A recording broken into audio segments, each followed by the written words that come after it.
Mm-hmm. Oh. Oh, Lou. Oh, hi. Hi, I'm Petrina. I'm here to be on the show today. Oh, yes, I know. That's great. It's really nice to meet you. Yes, you too. Where do I go? Oh, I think we're supposed to be right here. Right here? I think so. Sounds like you're right. I think I am. I feel a song. There's no business like show business, like no business I know. Everything about it is appealing. Everything the traffic will allow. Nowhere do you get that happy feeling when you are stealing that extra bow. There's no people like show people. They smile when they are alone. Even with a turkey that you know will fold, You may be stranded out in the cold. Still you wouldn't change it for a sack of gold. Let's go on with the show. That was fun. Yes, it was. You're a great singer. Well, thank you. You're not too bad yourself. Oh, thank you very much. I work hard at it.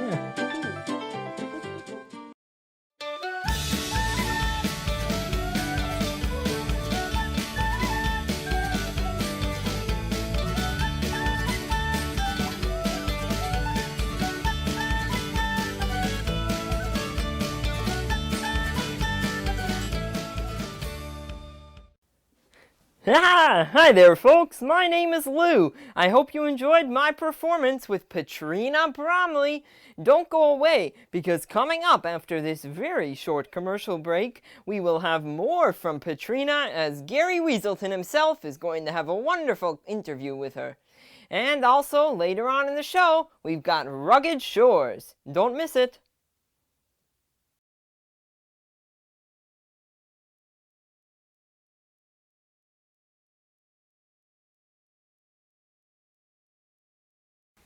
Welcome back to NL Now. Here in the interview chair today, it's someone I'm sure we all know and love. She's one of the amazing and very talented cast members in the hit Broadway musical Come From Away.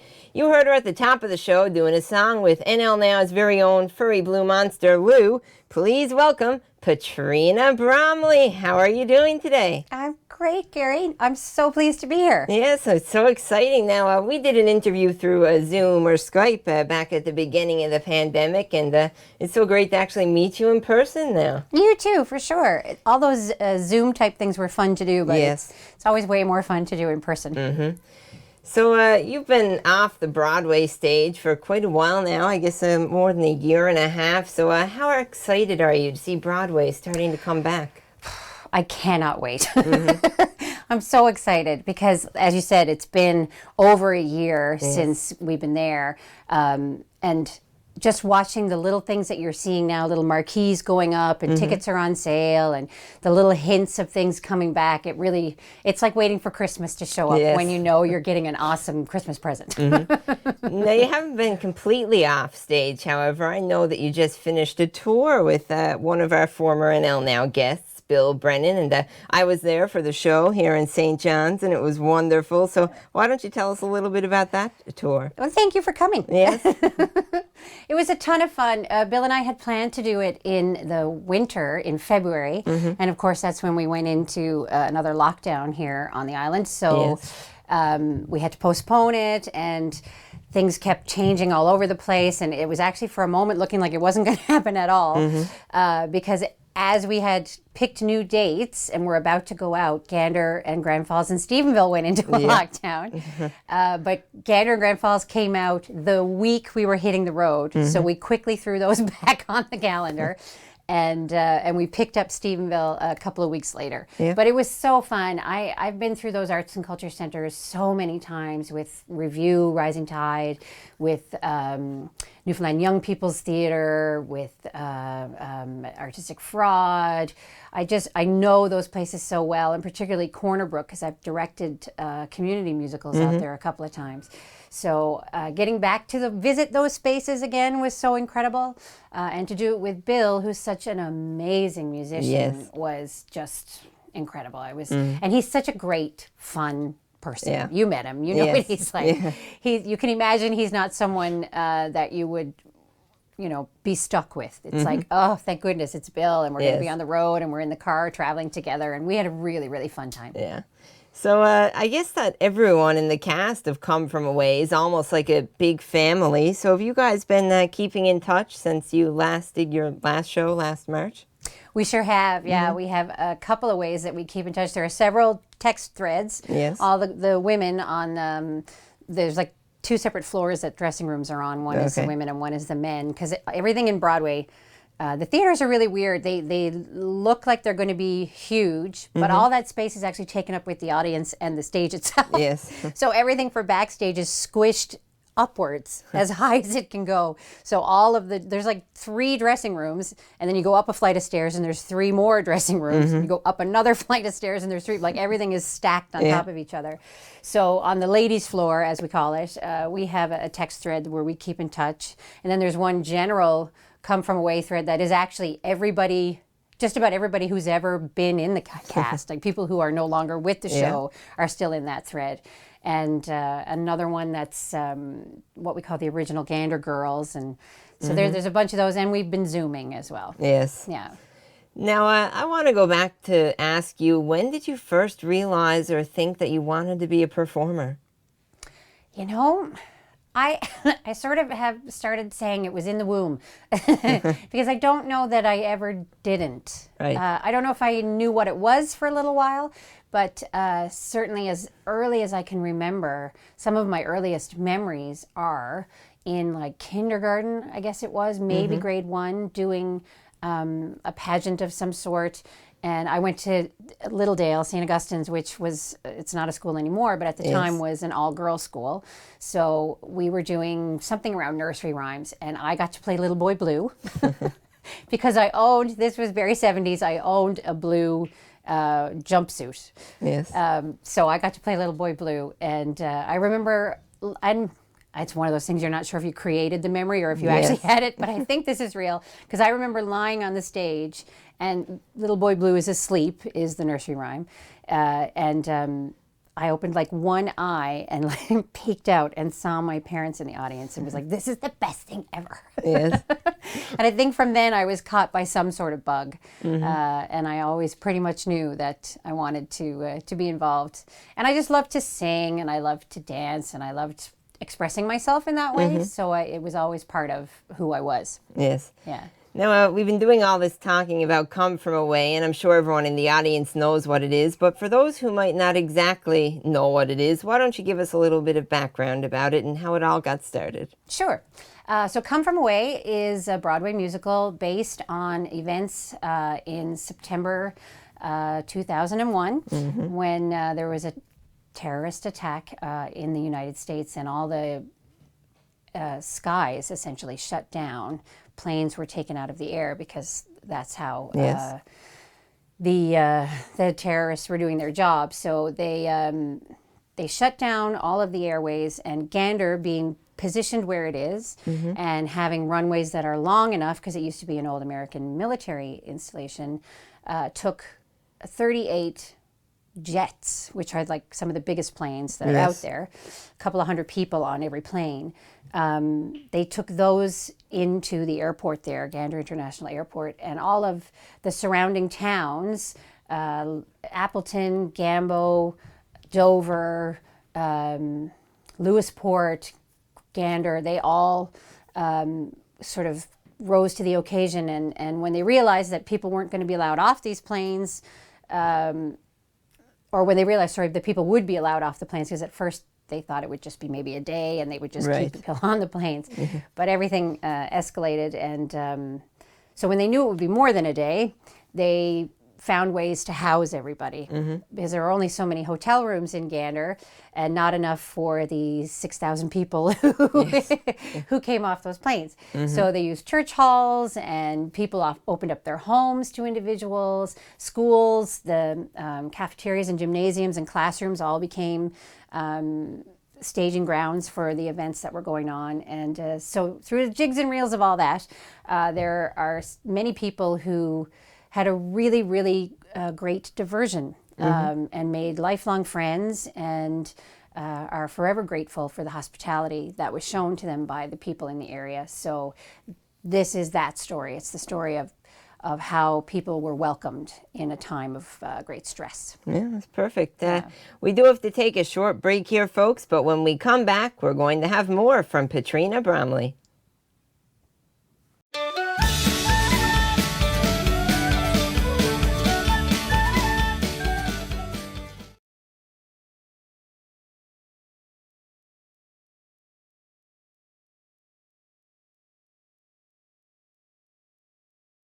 Welcome back to NL Now. I am here once again with Petrina Bromley. So we were just talking about Come From Away before the break. So I'd like to ask now, was there a point when you realized something like, oh, well, wow, this is really a great musical, or maybe the point you realized it was going to be successful?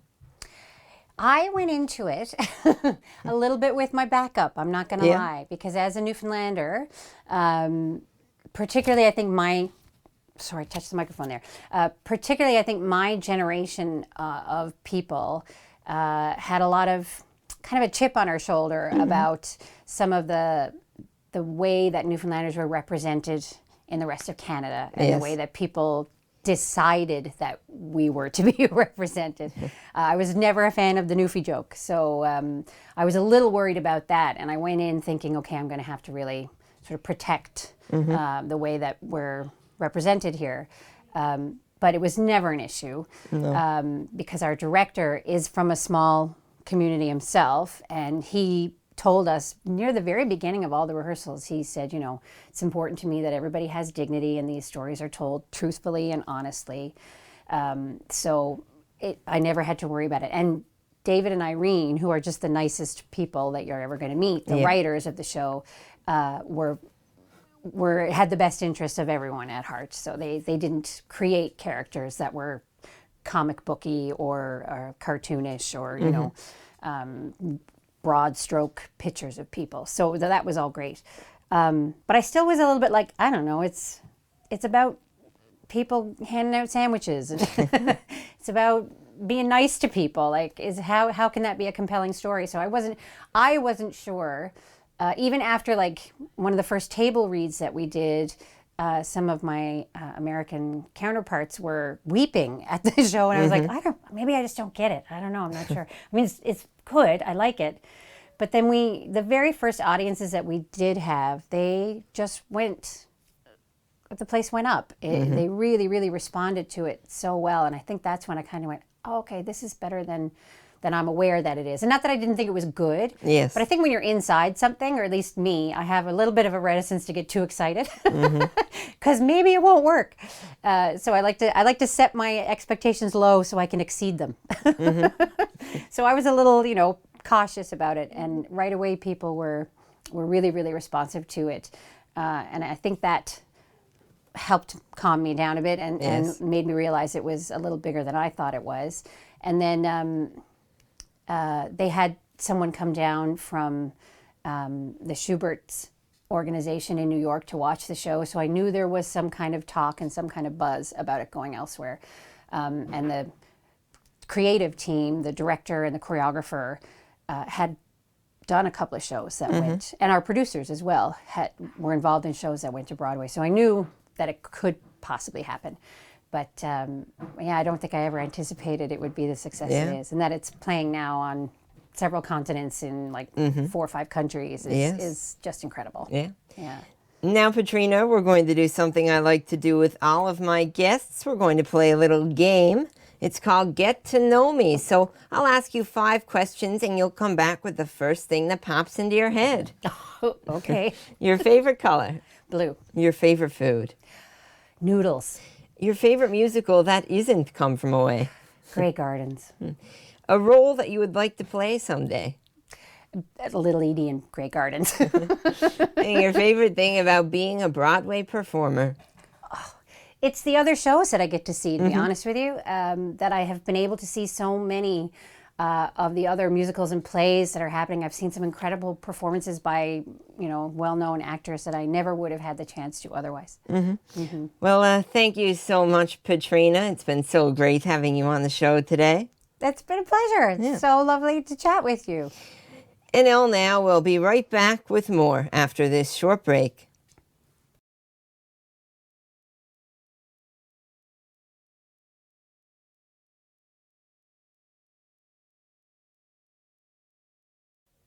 Welcome back to NL Now on NTV.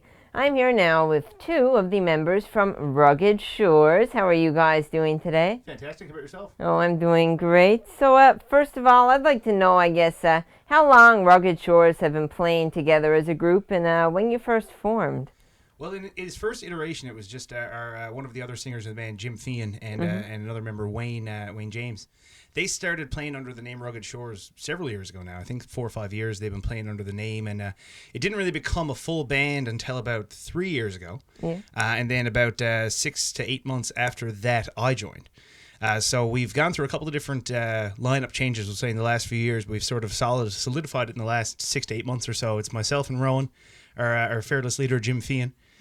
We've got Wayne James playing guitar and mandolin and vocals as well, and we got Kevin Hurnham on the bass. And then when we need some thunder behind us, we get Brian Efford on the drums as well. So I know you guys must play a lot of live shows and such, but have you ever played a specific show that stands out as a favorite or a certain venue? I'm trying to think now with Rugged Shores. There's been a couple. I think the first gig we played Paddy's Day with Rowan. We played Shamrock City out in the Ghouls, and it was just we had a couple of different we'll say instrumentalists with us here and there and a few odds and ends, but it just kind of clicked from there. Yeah. We did a pretty cool big show in Bay de Verde. Yes, yeah. We did we played on the wharf in Bay de Verde. Was it 2 years ago, 2 summers ago? Two Augusts ago now. Yeah, we played the festival on the wharf down in my hometown, Bay de Verde. Actually, that was a really good time as well. Yeah. It was nice. It was the first time I'd ever played in my hometown. I've been gigging for 10 years now, and I've been playing music since I was a kid. But the first time I'd ever actually played a show in my own hometown, that was fun. Yeah. Now, I hear you guys have an album coming out sometime in the near future. So would you like to tell us a little about that? Certainly, yeah. So we've been working with Vaughn Sutton. Vaughn's a fantastic producer, engineer. He's got an amazing studio over in the east end of St. John's. We've been working with him for a while now. We've had the pandemic in the middle of everything and a couple of lockdowns, but we've soldiered through. Our first single is out on the radio right now, a song sung by Jim called Old St. John's, written by guy Jeff Green. We've got the next single, Wild River, that we played at the top of the show that's coming out now in a couple of weeks' time, and hopefully the album will be out by late October, early November. That's the plan right now. We're looking for a fall release. Perfect. Sounds great. Now, one last thing before we go. Where can people find out some more about your group, or maybe see where you might be performing next, or hear some music? So we're on all the socials. We've got Rugged Shores 1 on Instagram. We're Rugged Shores NL on Facebook. So you check us out on Facebook. That's the main hub we use to kind of share everything that we have going on. We've got a website as well, ruggedShoresmusic.ca as well. Well, great. Well, thank you so much, guys, for coming in. It's been a great time having you here. Thanks for having us. And thank you to the folks at home for watching this morning. We'll be back next Saturday at 10:30 with another new episode of NL Now. Once again, I'd like to thank today's special guests, Petrina Bromley and Rugged Shores. Once again, here they are now to close out this morning's edition of NL Now, Rugged Shores.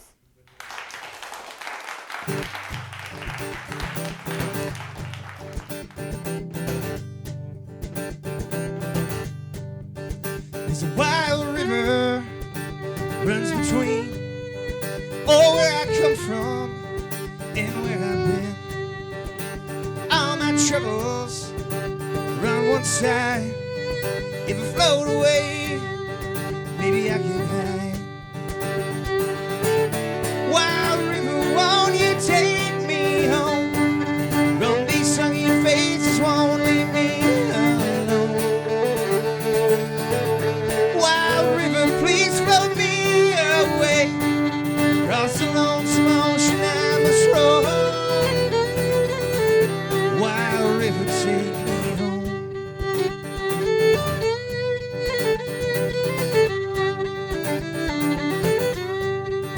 Well, I had fun living there, but all good things must come to bear. I was a gambler, lost it all, but I win it back with one good call. Wild river, won't you take me home? From these sunny faces, won't leave me alone. Wild river, please flow me away. Cross the lonesome ocean I must roll. Wild river, take me.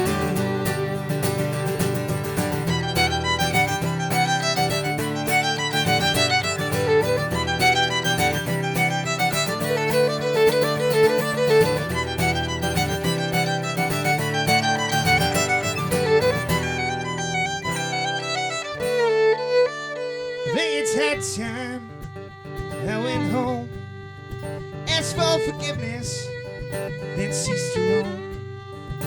I put these hard times in the past. We'll see how long this peace will last. Wild river, won't you take me home? From these sunny faces, won't leave me alone.